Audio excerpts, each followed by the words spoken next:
ચાલુ ઓકે. જે ટ્રાન્ઝિશન થઈ રહ્યું છે હવે ઇન્ડિયન ટીમનું, તો શું લાગે છે કેવું થશે ટ્રાન્ઝિશન? है क्या लगेगा? શુભમન ગિલે પણ સેન્ચુરી મારી, બેટર તરીકે તો સારું કામ કર્યું છે. શુભમન ગિલે આપણો વિડીયો જોયો લાગે છે આપણને, જેને ફર્સ્ટ ઇનિંગ્સમાં તમાચા મારે એવું ફીલ થતું, but we are happy for that. शर्म कर लो थोड़ी सी, तो शर्म कर लो, पे देख इतनी शर्म होनी चाहिए. ઇંગ્લેન્ડના ફોર્મર કેપ્ટન માઇકલ વોન એમને એવું કહ્યું છે કે બેન ડકેટ ઓલ ફોર્મેટ બેસ્ટ બેટ્સમેન છે. अच्छा अच्छा अच्छा तेरा बाप यहाँ छोड़कर गया था कि तेरी माँ? ચર્ચા એવી છે કે જે ફર્સ્ટ મેચ થઈ એમાં જે ટ્રાન્ઝિશન થઈ રહ્યું છે હવે ઇન્ડિયન ટીમનું, જેમ બધાને ખબર છે કે ભાઈ કોહલી, રોહિતે રિટાયરમેન્ટ લઈ લીધું છે, અશ્વિને રિટાયરમેન્ટ લઈ લીધું છે, ટીમમાં હવે બીજા ઘણા એવા પ્લેયર્સ કે પાછા ફરશે કેમ ખબર નથી ટેસ્ટ ટીમમાં, જેમ કે મોહમ્મદ શામી છે, પુજારા છે, રહાણે છે. તો હવે જે ટ્રાન્ઝિશન થઈ રહ્યું છે એ થોડું ટફ તો રહેવાનું ઓબ્વિયસલી, કંઈ 1, 2 કે 3 મેચમાં જજ નહીં કરાય. અને એ પણ જ્યારે ઇંગ્લેન્ડ સામે ઇંગ્લેન્ડમાં જ મેચ આપણે રમવાના છીએ, એટલે થોડુંક ટફ તો રહેવાનું કન્ડિશન પ્રમાણે અને ટીમ પ્રમાણે. પણ જે ટ્રાન્ઝિશન થવા જઈ રહ્યું છે એ શું લાગે છે કેવું થશે? જેમ કે આપણે જોયું ઓલરેડી કે બેટર્સ તો પરફોર્મ કર્યું છે, બધાએ કર્યું એવું નથી, પણ 5 સેન્ચુરી ઓલરેડી વાગી છે. તો જે બેટર્સનું ટ્રાન્ઝિશન અને બોલિંગ યુનિટમાં બુમરાહ ઓબ્વિયસલી વિકેટ લે છે, સારું રમી રહ્યો છે, પણ સિરાજનું હજી એટલું સારું પરફોર્મન્સ દેખાતું નથી એઝ અ સિનિયર પ્લેયર. તો શું લાગે છે કેવું થશે ટ્રાન્ઝિશન? ટ્રાન્ઝિશન હજી તો લાગશે, થોડો સમય લાગી જશે, આટલું જલ્દી તો ટ્રાન્ઝિશન ના થાય. ટીમ 1-2 દિવસમાં, 1-2 મેચમાં કે 1-2 સિરીઝમાં બી ના બને. ટીમ ઘણા સિરીઝ, ઘણા ટૂર્સ પછી એક પ્રોપર ટીમ બનતી હોય કે જે આગળ જતાં એક ડોમિનેટ કરે. જેમ કે આખા ડેકેડ્સ જે ડોમિનેટ કરવાવાળી ટીમ 1-2 મેચમાં ના બને, પણ જે હાલ જે મેચ રમાય એના પરથી ઘણું બધું ખબર પડે કે એમાં આગળ હવે કયા પ્લેયર્સની જરૂર છે, કયા પ્લેયર્સ ચાલશે નહીં ચાલે.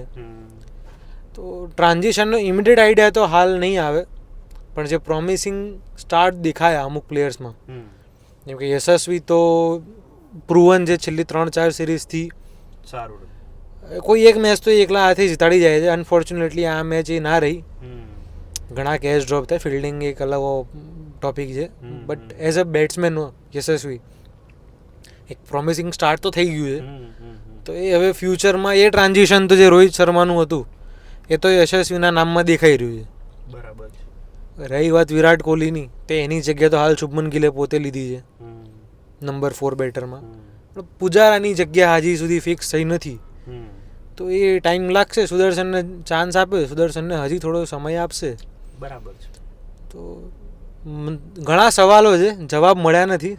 જવાબ હજી 2 જ મળ્યા છે, એ બી જવાબ મળ્યા ના કહેવાય, બટ એક શરૂઆત થઈ ગઈ છે ટ્રાન્ઝિશનની. તો એક આ ઇનિશિયલ ફેઝ છે, હવે આગળ જોઈએ કેવું રહે છે. બોલિંગ યુનિટમાં ઘણા બધા હજી ચેન્જીસ થશે, પણ હજી હાલ દૂર સુધી કોઈ રિપ્લેસમેન્ટ, પ્રોપર રિપ્લેસમેન્ટ જે જૂના પ્લેયર છે એમાં દેખાઈ નથી રહ્યા. રિપ્લેસમેન્ટ તો એટલે બરોબર છે, રિપ્લેસમેન્ટ તો આપણે ના જોઈએ, પણ તો બી જે બોલિંગ અટેક એવું કહેવાય કે ભાઈ વિરાટ કોહલીના અંડરમાં જે હતો કે હા એમનું જે અગ્રેશન હતું, બુમરાહ એ વખતે નવા ટીમમાં આવેલા, જોડે શામી, સિરાજે બી ચાલુ કરેલું, ભુવી હતો એ વખતે, સિરાજ એન્ડ પાર્ટમાં, હા, અને ઈશાંત શર્મા, ઉમેશ યાદવ, આ બધા હતા એ વખતે. અને એ વખતે એમને જે પેસ અટેક ક્રિએટ કરેલો ઇન્ડિયામાં અને ઇન્ડિયાની બહાર બંને જગ્યાએ સારું પરફોર્મ કરેલું. તો એમાં શું લાગે છે ટ્રાન્ઝિશન અર્પણ કેવું થઈ રહ્યું છે બોલિંગ અટેકમાં? ફર્સ્ટ ઓફ ઓલ સ્ટાર્ટિંગ બોલિંગમાં અગર આપણે કહીએ, બોલિંગમાં અગર આપણે કહીએ ફર્સ્ટ ઓફ ઓલ તો બુમરાહ તો હતા જ, અને એમને પ્રૂવ કર્યું, એમને ફર્સ્ટ ઇનિંગ્સમાં લોન વોરિયરના જેમ વિકેટ્સ લીધી, એમને સપોર્ટ મળ્યો નહીં. જે આપણે ચર્ચા રહી હતી કે કોણ સપોર્ટ એમને કરશે, સિરાજ કે પ્રસિદ્ધ કે પછી શાર્દુલ જોડેથી બધાને એક્સપેક્ટેશન હતી, સિન્સ એમને સિનિયર ગણાય આપણે, આ ટીમમાં અત્યારે જોઈએ તો. અને But, ઇંગ્લેન્ડમાં એક્સપિરિયન્સ હા. છે એનો શાર્દુલનો. બટ અનલકીલી એમનો પણ દિવસ નહોતો કે એમના એ પરફોર્મ ન કરી શક્યા વિથ બેટ કે વિથ બોલ બી. સેકન્ડ ઇનિંગ્સમાં નો ડાઉટ એમને વિકેટ્સ લીધી પણ ત્યાં સુધી મેચ ખતમ થઈ ગઈ હતી એટલે એવું કંઈ એમના પરફોર્મન્સનું ઇમ્પેક્ટ આવ્યું નહીં. જેમની માટે એમને લઈ ગયા હતા એ નો પ્રૂવ થયું. અને ટ્રાન્ઝિશનની જે વાત છે, ચાન્સ આપવો પડશે પ્રસિદ્ધને, સિરાજને ટાઈમ આપવો પડશે. અને જેમ લાસ્ટ ટાઈમ તમે કીધું તો આકાશ ચોપરાએ કીધું છે કે આ દરમિયાન બહુ બધા પ્લેયર્સને ચાન્સ મળશે, પેસ બોલર્સને. સો બીજા પ્લેયર્સને પણ આપણે જોઈ શકીએ. પણ અત્યારે એમ જોઈએ કે આ સિરીઝ માટે તો આપણી જોડે જેટલા આપણે લઈને ગયા છે અને દેખાય જ છે કે બોલર્સ કેટલા બધા લઈને ગયા છે, કારણ કે એની રિક્વાયરમેન્ટ બી છે. કોઈને કાંઈ ઇન્જરી ને એ બધું તો સેકન્ડ થિંગ છે, પણ ઓપ્શન્સ પણ જોતા રહીશું કે અગર ઓકે બટ હું એમ કહીશ કોમ્બિનેશન બેસાડવામાં ટાઈમ લાગશે હજી. હવે ક્વિક કોમ્બિનેશન નહીં થઈ જાય. હવે એમ કહીએ કે એક મેચમાં પરફોર્મ ન કર્યું આમને નીકાળી દો, બીજા બોલર્સને લઈને આવો જેવી રીતના. એટલે હા ઓબ્વિયસ ચાન્સ તો હજી એક મેચમાં ડિસિઝન ના આવે, હજી તો ચાન્સ મળશે. એ નહીં થાય. બટ જેમ તમે કીધું અગ્રેશન એ કાઇન્ડ ઓફ લેક લાગતું હતું. જે એમ કહીએ કે વિરાટ કોહલી હોય તો એક એટમોસ્ફિયર એ મિસિંગ લાગ્યું, નો ડાઉટ. જે અગ્રેશન સિરાજમાં હંમેશા હોતું હતું વિરાટ હોવાથી એ નહોતું. એ એટલા અગ્રેસિવલી બોલ નહોતા કરતા.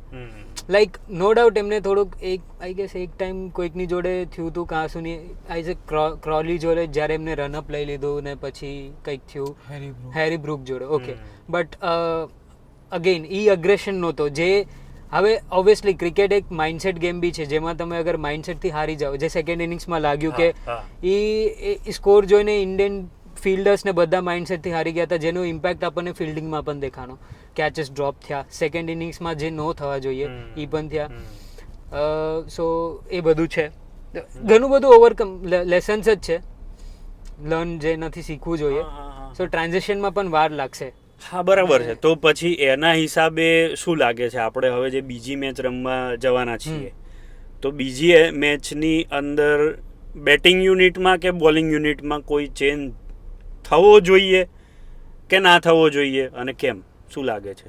મને કહેશો તો જેમ મેં આન્સર દીધો જ પહેલાં જ આની પહેલાં કે ના ચેન્જીસ કરવા જોઈએ. સેકન્ડ મેચ તો હજી એકવાર ચાન્સ આપવો જોઈએ. કોઈને એક મેચ પર જજ ના કરાય, બે ઇનિંગ્સમાં પણ જજ ન થાય, કારણ કે પ્લેયર્સને ચાન્સ આપતા રહો, બેક કરતા રહો. આ સેમ ચીઝ ધોનીએ પણ કીધેલી છે કે જ્યારે આઈપીએલમાં કોઈ પ્લેયરને રમાડવા માંગતો હોય તો એમને પહેલાંથી જ કહી દે તું આ પોઝિશન પર આ બધી મેચેસ રમવાનો જ છે. એટલે તું એને એક મેન્ટેલિટી તો થઈ જ જાય કે હું કેવો પણ પરફોર્મ કરીશ, મારી જોડે આ મેચ છે જ. સો એટલીસ્ટ એક અશ્યોરિટી નહીં પણ એમને સેકન્ડ મેચ તો રમાડવી જોઈએ, ચાન્સ આપવો જોઈએ. ખાસા પ્લેયર્સ મતલબ કરુણારે કમબેક તો નથી કર્યું બટ એમને પાછો ચાન્સ મળ્યો છે તો હજી એક બે ચાન્સ આપવા જોઈએ.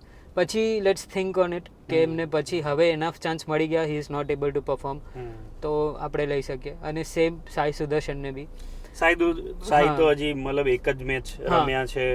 લેટ્સ સી કેવું એ કન્ડિશન ને કેવું એડેપ્ટ કરે છે એ છે. અને એના સિવાય જો બોલર્સમાં બી લાગતું હોય કે બોલર એટલે સ્પિન ફ્રેન્ડલી છે તો એક ચેન્જ કરીને કુલદીપને લાવી શકીએ છીએ.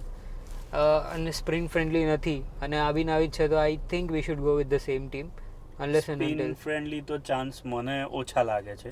પણ આપણે જેમ કે કન્ડિશનના બેસિસ પર કેવું કંઈક થાય, હવે કન્ડિશનના બેસિસ પર નહીં બટ ઇશ્યુ એ આવે કે ઇંગ્લેન્ડમાં જો આવી જ પીચ મળવાની તો આવી જ પીચ પર આપણા ગમે એવા પેસ બોલર અપાર્ટ ફ્રોમ બુમરાહ કોઈ ઇમ્પેક્ટ ક્રિએટ કરવાનું જ નહીં. ના એમના બોલરે ઇમ્પેક્ટ ક્રિએટ કર્યો હતો ના આપણાએ કર્યો હતો. બંને ઇનિંગમાં બંને ટીમમાંથી બેટ્સમેન જ પોતાની રીતે આઉટ થયા છે. બાકી કોઈ 10માંથી 2 કે 3 વિકેટ હોય બંને ટીમની જેમાં કોઈ આઉટ એન્ડ આઉટ એવો બોલ નાખી દીધો કે જે અનપ્લેએબલ હતો. બુમરાહે જે 2-3 વિકેટ લીધી તો એ અનપ્લેએબલ ડિલિવરી, એમનામાંથી બી 1-2 બોલ એવા હતા જે અનપ્લેએબલ હતા. બાકી ખરાબ શોટ સિલેક્શન, ખરાબ શોટ બંને ટીમમાં બી એ રીતના જ થયું. તો આવી સિચ્યુએશનમાં ઇન્ડિયન ટીમ પછી એવું કરશે, કોઈ એક્સ્ટ્રા પેસ બોલિંગ ઓપ્શન લઈ જવાનો મતલબ બનતો નથી. એની જગ્યાએ પછી સ્પિનર પર જશે. તો કુલદીપને કોની જગ્યાએ લઈ જાય? ધારો કે કુલદીપ આવશે તો ડાયરેક્ટલી શાર્દુલની જગ્યાએ નહીં આવે. શાર્દુલ બી જશે અને જોડે કોઈ એક બેટ્સમેન બી જશે. શાર્દુલ એઝ અ બોલર એ ખાલી એક પેસ બોલર નહીં, એક કુશન ઇન્ડિયાનું છે કે એક ફોર્થ બોલર છે, fourth pace bowler. 3 out and out pace bowler તો હોવાના જ, એના જોડે ચોથો પેસ બોલર શાર્દુલ છે. બરાબર. તો શાર્દુલ જશે તો એના જોડે જોડે કોઈ બેટ્સમેન બી જશે, તો મે બી પોસિબલ છે કરુણ નાયર શાર્દુલ બંનેને કરી નીતિશ કુમાર રેડ્ડી અને કુલદીપ યાદવ આવી શકે. ઓકે. મારું બટ thinking એક અલગ એ છે. પોસિબિલિટી છે, બટ ડાયરેક્ટલી શાર્દુલ ને કુલદીપથી રિપ્લેસ તો નહીં કરે. હા બરાબર છે. મારું thinking અને અલગ- કદાચ આ મેચમાં કોઈ રિપ્લેસ નહીં થાય, મને એવું નહીં લાગે થાય. છે. અને થશે તો ના- બી આ રીતના થશે. અધરવાઇઝ પેસ બોલિંગમાં તો હર્ષદીપના બધા વાત કરે છે, બટ હર્ષદીપ ડાયરેક્ટલી તો નહીં આવે. એટલે જો પ્રસિદ્ધને મેચ મળી જાય, હા નો ડાઉટ પ્રસિદ્ધનું પરફોર્મન્સ બરોબર ઇકોનોમી 6 ઉપરની રહી છે, 2 વિકેટ છેલ્લે એને બી લીધી, First પણ inningsમાં પણ સ્કિલ્સ છે આઈ ગેસ પ્રસિદ્ધની જોડે આપણે જોયું છે, તો એને ચાન્સ આપશે તો થશે. એની હાઈટ છે, સ્કીડ થાય છે જેથી હા, એનું હા. નામ મળે છે ને સ્કીડી. સ્કીડી તો એ જે બોલ પટકાવીને જે સ્કીડ કરે છે. હવે વાત એ છે કે બોલર્સ કોઈ દિવસ એક ટેસ્ટ મેચમાં 2 ટેસ્ટ મેચમાં તૈયાર ના થાય. હા ઓબ્વિયસલી. વાત કોહલીના બોલર્સની થાય તો કોહલીના બોલર્સ બી પહેલા કોહલીના કેપ્ટન્સીમાં નથી આવ્યા. હમ. ઈશાંત શર્મા, ઉમેશ યાદવ, ધોની. ભુવનેશ્વર કુમાર, બધા મોહમ્મદ ધોનીના, શામી, હા. બધા બહુ પહેલેથી રમતા હતા. વિરાટ કોહલી માઇન્ડસેટ લઈને આવ્યો, એમને એક અલગ ઇમ્પેક્ટ ક્રિએટ કરી. એને ટીમ કોમ્બિનેશન એવું હતું કે મારે 20 વિકેટ જોઈએ. એનું રવિ શાસ્ત્રીનું બંનેનું કોમ્બિનેશન હતું, પીચ ગમે તે હોય મારે 20 વિકેટ જોઈએ. બેટ્સમેન એક ઓછો હશે મને વાંધો નહીં, મારા 4 બોલર રમશે, 5 ઓલરાઉન્ડર હશે અને બાકીના બેટ્સમેન પોતાનું કામ કરશે. બરાબર. બેટ્સમેન કામ નહીં કરે બેટ્સમેન જોવે, મારા 4 બોલર મને 20 વિકેટ અપાવવા જોઈએ. જે ઇન્ટેન્સિટી હાલ આ ટીમમાં નથી. ટાઈમ લાગે, બોલર ધીરે ધીરે ગ્રૂમ થશે, નવા બોલર આવશે, ઘણા આમાંથી ડ્રોપ બી થશે આગળ જતા, બટ હાલ જેટલા પ્લેયર છે એટલામાં ચલાવવાનું છે. તો એમાં હાલ તો નેક્સ્ટ મેચમાં કોઈ ચેન્જીસ એટલા દેખાતા નથી. બરોબર છે. ચેન્જીસનું મારે થોડુંક કોન્ટ્રાડિક્ટરી છે દેવાંગ જોડે. મેં એની જોડે પહેલાં પણ ડિસ્કસ કરેલું કે આઈ થિંક સાઈ સુદર્શન અગર થશે રિપ્લેસ તો અભિષેક ઈશ્વરનથી, અગર આગળ જતા ક્યારે બી. અગર કરુણ નાયર થશે તો એની જગ્યાએ ધ્રુવ જુરેલ આવશે, અને શાર્દુલ અગર રિપ્લેસ થશે તો NKR નીતિશ કુમાર રેડ્ડી. આ રીતના મારું પર્સપેક્ટિવ છે કે એ લોકો બેકઅપ આ રીતના લઈને ચાલ્યા છે કે Abhishek Easwaran in place of Sai Sudharsan. અગર આગળ જતા એમને એવું લાગ્યું કે સાઈ સુદર્શન પરફોર્મ, કરુણ Nair in place of Dhruv Jurel in place of કરુણ નાયર, ઓકે. અગર ઈ નો ચાલ્યો તો, અને શાર્દુલ અને NKR એ બંને વચ્ચે ચેન્જીસ થશે. This is what I think.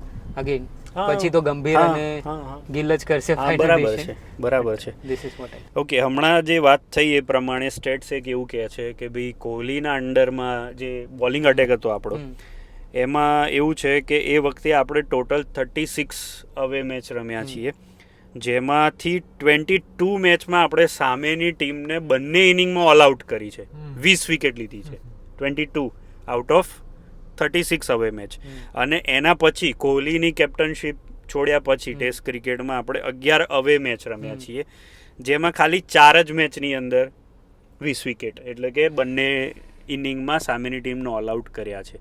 એટલે એક માઇન્ડસેટ નો ડિફરન્સ છે ઓબ્વિયસલી, માઇન્ડસેટ અટેકિંગ કે હા અત્યારે જેમ કે ભાઈ બેટિંગ ઉપર બધા વધારે ધ્યાન આપી રહ્યા છે કે ભાઈ બેટિંગ ઓલરાઉન્ડર લઈ જાઓ, બેટર્સ વધારે લઈ જાઓ. એમ કોહલી વખતે એવું હતું કે ભાઈ બોલિંગ ઉપર ધ્યાન આપો, 20 વિકેટ જેમાં છે કે ભાઈ 20 વિકેટ લેવા ઉપર આપણું ફોકસ હોવું જોઈએ. એક ઓલરાઉન્ડર કે એક બેટ્સમેન ઓછો હશે તો ચાલશે, કવર અપ થઈ જશે, એ હતું 100% વસ્તુ છે. આ વખતે જે આપણા બેટર્સનું પરફોર્મન્સ જે રહ્યું છે એમાં ખાસ કરીને આમ તો 5 સેન્ચુરી ઇન ટોટલ થઈ ઇન્ડિયા સાઈડથી, પણ રિષભ અને KL બંનેનું બહુ સરસ રહ્યું કામ. અને યશસ્વી અને શુભમન ગિલે પણ સેન્ચુરી મારી. Shubman Gill as a captain batter તરીકે તો સારું કામ કર્યું છે, પણ કેપ્ટનશીપમાં કેવું કર્યું છે એ જોઈએ, હજી ટાઈમ છે આપણી જોડે. જે એક ઓપોર્ચ્યુનિટી મળી છે તો ઓપોર્ચ્યુનિટી ગ્રેબ કરવાનો જે માઇન્ડસેટ હતો એ મિસિંગ હતો. કે ફર્સ્ટ આખી જે મેચ રહી એમાં 5માંથી એક બી દિવસ એવી નથી લાગી પીચ કે ભાઈ આજે તો 20 વિકેટ પડી જશે એક જ દિવસમાં, 10 કે 15 વિકેટ એક દિવસમાં પડી જશે એવી પીચ હતી બી. એવા સામે બોલર બી નહોતા ઇંગ્લેન્ડની જોડે, તો બી ઘણા બેટ્સમેન એ રીતના આઉટ થયા જે નહોતા થવા જોઈએ. ખરાબ shot selection, even you are getting out on 0 or on after getting a century, તમારા ખરાબ શોર્ટ સિલેક્શનથી આઉટ થાવ છો તો એ ઇમિડિયેટ ઇફેક્ટ એની છેલ્લા દિવસે દેખાય, જ્યારે 30-40 ઓવર વધી હતી અને રન કંઈ એટલા વધ્યા નહોતા.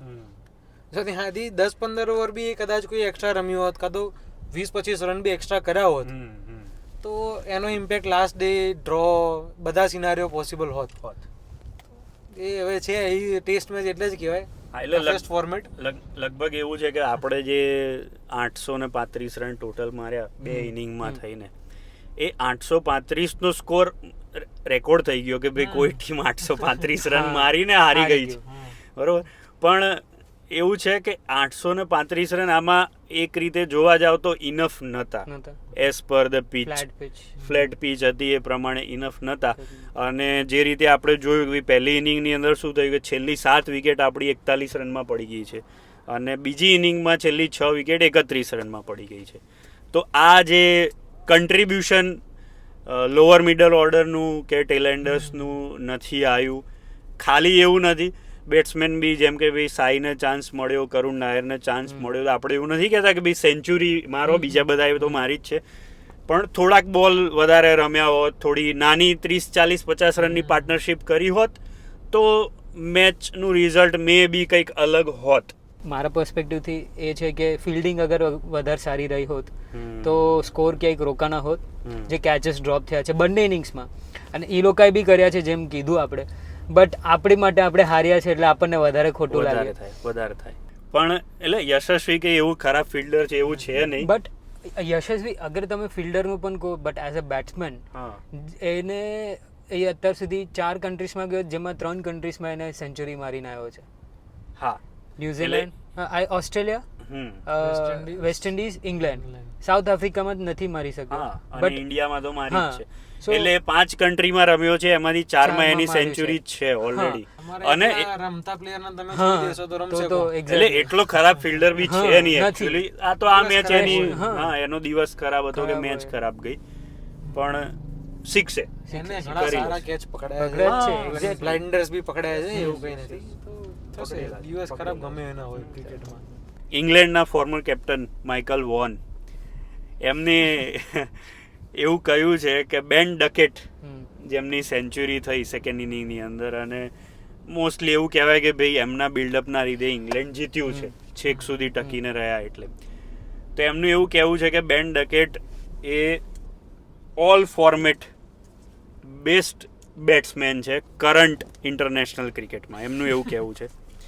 હવે એક ખાલી સ્ટેટ્સ શું કહે છે આપણે એ જોઈ લઈએ. બેન ડકેટના સ્ટેટ્સ ઇન્ટરનેશનલ ક્રિકેટમાં ઓલ ફોર્મેટમાં કેવા છે. તો જો ટેસ્ટની અંદર એમને ટોટલ 2621 રન માર્યા છે, 43.6ની બેટિંગ એવરેજ છે. વન ડેમાં 1176 વિથ બેટિંગ એવરેજ ઓફ 49, જે ઘણી સારી છે. અને T20માં 527 રન છે વિથ એવરેજ ઓફ 29.2. હવે માઇકલ વોન સાહેબનું એવું કહેવું છે કે ભાઈ બેસ્ટ બેટ્સમેન કરંટ ઇન્ટરનેશનલ ક્રિકેટના છે. તો શું કહેવું છે એના વિશે? માઇકલ વોન ઘણું બધું કેવું છે. બીજું શું કીધું છે એને? માઇક બંધ કરીને વાત કરીએ. પેલા ઓન માઇક વાત કરી લઈએ. વિરેન્દ્ર સહેવાગનું નામ લીધું એમને બોલાવીએ કે ટ્વિટર પર કે આવો કંઈક જવાબ આપો એમને, કાં તો વસીમ જાફરને. જાફર જવાબ આપી દેશે, but one of the best કહી શકાય. સારું રમે છે, વન ડે માં બી ઘણું સારું પરફોર્મન્સ છે, ટેસ્ટમાં બી સારું છે. આઉટ જેટલી બી છેલ્લી ટેસ્ટ સિરીઝ રહી એમાં એટલીસ્ટ 1-2 મેચમાં તો બેન ડકેટની સેન્ચુરી હોય જ છે. Test, one day, T20 best ના કહી શકાય અક્રોસ ફોર્મેટ. ટ્રેવિસ હેડ છે જ, ટ્રેવિસ હેડે રિટાયરમેન્ટ નથી લીધું. એ તો આમ કહેવા જાવ તો હજી શરૂઆત કરી છે. કોઈ ઇન્ડિયન ને જઈને પૂછો એમનું નાઇટમેર છે ટ્રેવિસ હેડ. ઇન્ડિયન કે છે ટ્રેવિસ હેડ બેસ્ટ ઓલ ફોર્મેટ પ્લેયર છે, તો ઓબ્વિયસલી હોવો જોઈએ. એક્ઝેક્ટલી. પથ્થર મૂકીને કેવું પડે કે બહુ સારો પ્લેયર છે. હી હેઝ પ્રૂવડ ઇટ એના બેટથી. એટલે માઇકલ વોનનું એમને સ્ટેટમેન્ટ થોડોક ખોટો આપ્યો એમ કહેશું. માઇકલ વોન બી ઓલ ફોર્મેટ પ્લેયર હતા. ખરું, તો હજી છે બધી ફોર્મેટમાં ફોર્મેટ જ થઈ ગયા. ફોર્મેટ થઈ ગયા. હવે ઇંગ્લેન્ડ ઉપરથી યાદ આવ્યું કે હવે ઇંગ્લેન્ડના બોલિંગ અટેકની પણ જે ચર્ચા થઈ હતી એમાં હવે નવી અપડેટ એવી છે કે નેક્સ્ટ મેચથી 2 નવા બોલર્સ એડ થવાની પોસિબિલિટી છે. તો હવે આપણા બેટર્સ જે પરફોર્મ કરી રહ્યા છે એના માટે થોડું અઘરું કેમ થઈ જશે અને કોણ આવી રહ્યું છે? જોફ્રા આર્ચરનું તો એ લોકોએ સ્પીડમાં બતાડીને કહી દીધું છે કે હવે રમે છે કાઉન્ટી, કે જોફ્રા આર્ચર્સ કમ બેક, જોફ્રા આર્ચર્સ કમ. હવે ના રમે તો પછી મને નથી ખબર કેમ એટલું બધું ફીડમાં બતાડ્યું એમને. એટલે આઈ ડોન્ટ થિંક સો કે ઇન્ડિયામાં જ્યારે સિરીઝ ચાલતી હતી ત્યારે રણજીમાં સરફરાઝ કેવું રમે દેખાડતા હતા, પણ હવે એમને બતાડ્યું છે તો જોફ્રા આર્ચર હું એક્સપેક્ટ કરું છું કે નેક્સ્ટ મેચથી આવી જશે. પોસિબલ છે. અને જોફ્રા આર્ચરના આવવાથી એમનામાં પેસ એડ થઈ જશે એક એક્સપ્રેસ. અને જોફ્રા આર્ચરે આઈપીએલમાં દેખાડ્યું કે કેવું ફોર્મ આવી ગયું છે પાછું. તો એક જે હવે બનાયેલી એક બોલિંગ અટેક મળેલો હતો ઇન્ડિયાને, હવે થોડો ટફ થશે. ફોલ શોટ તમે ઓછા રમી શકશો હવે એમ. હવે જે ફોલ શોટ રમીને બી ઘણા બચી ગયા હતા પહેલી મેચમાં, એ હવે થોડા ચાન્સ ઓછા રહેશે, તમને સારા બોલ વધારે મળશે. એવું નહીં જોફ્રા આર્ચર ના આવવાથી જોફ્રા આર્ચર 9 વિકેટ લઈને જીતાડી દેશે. એવું તો નથી. એક બોલર તમને ઓછો મળશે રન મારવા ઓછો મળશે. તો આઈ ગેસ બધા એસ્પેક્ટ શુભમન ગિલે આપણો વિડીયો જોયો લાગે છે. આપણને જેને ફર્સ્ટ ઇનિંગ્સમાં તમાચા મારે એવું ફીલ થતું, but we are happy for that. સારું છે ને ભાઈ, ગુજરાતમાં રહીને ગુજરાતી શીખી ગયા એટલે આપણો વિડીયો પહોંચી ગયો એમની જોડે. આ વિડીયો પણ જોજો. હજી એક માઇકલ વોને એવું કહ્યું છે કે 4-0 પ્રેડિક્ટ કર્યું છે કે ભાઈ ઇંગ્લેન્ડ જીતી જશે 4-0 થી. શું લાગે છે? પહેલી મેચ પછી તો જજ ના કરાય, બટ જોઈએ સેકન્ડ મેચ પછી ક્લિયર થશે. પહેલી મેચ પછી કેવું, હજી બેટ્સમેન રમ્યા છે એટલે હજી ગેરંટી નથી કે બેટ્સમેન આગળ જતા રમશે જ.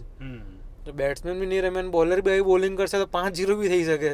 આ વખતે થોડું છેલ્લે એવું લાગ્યું કે વરસાદના લીધે કદાચ મેચ બચે. આપણને એવું હતું આજ કાલે બારિશ બરસાદ આપણે જીતવાના હોય તો હવે. આ તો હારવાના હતા એટલે પછી જવા દીધો.